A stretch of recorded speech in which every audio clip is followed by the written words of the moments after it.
That's why I've said I don't think any politician, especially in small island state, should be at the helm of leadership of a country. Not necessarily his party, but the person at the helm of leadership of a country for more than 2 terms. Because you see, you need new, fresh ideas. After, for example, 18 years, you must feel tired, my friend.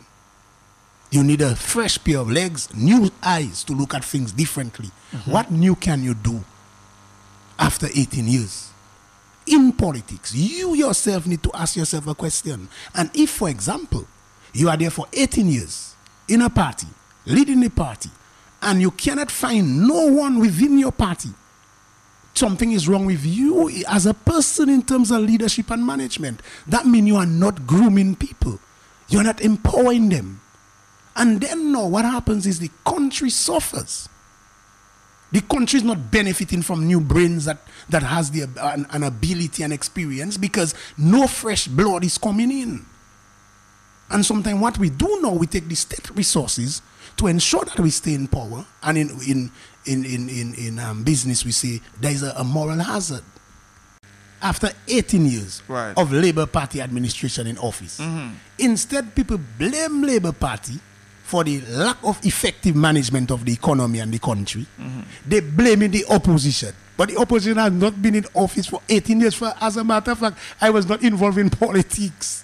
You understand? So you cannot blame me if, for example, we don't have exports. You cannot blame me if, for example, we're making a decision to pay $18 million for a bridge. You cannot blame me, for example, if all now, after almost 5-6 months, people are brutal pulling all on their roof still and the government is not doing anything significant to help them.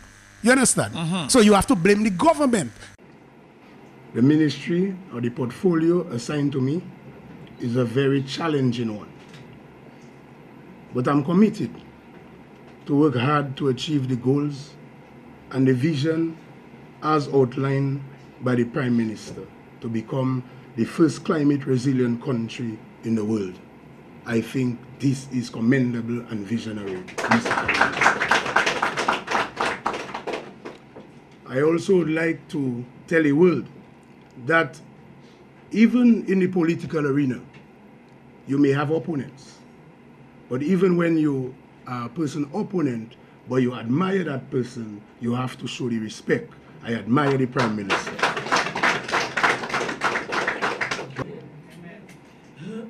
The Prime Minister is not only visionary, you know. You can know when someone is genuine. I've prayed, to me, that's the most I've prayed in my life. To discern. And I told the Prime Minister, I told him what I'm doing it because I put full trust and confidence in him. And he said, comrade, I have your back.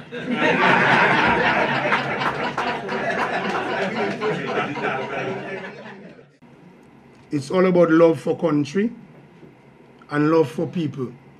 That is one of the Prime Minister's strengths. I think it will go down as his legacy, his love for people. I admire that.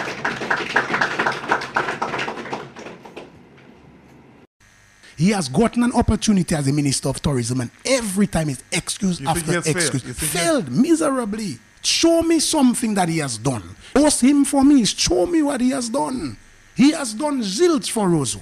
Before, he was not a person dealing with people, never invite nobody to party. All of a sudden now, they're trying to use resources of the state and they brought it in Parliament, where they actually come with a fake talk about small business.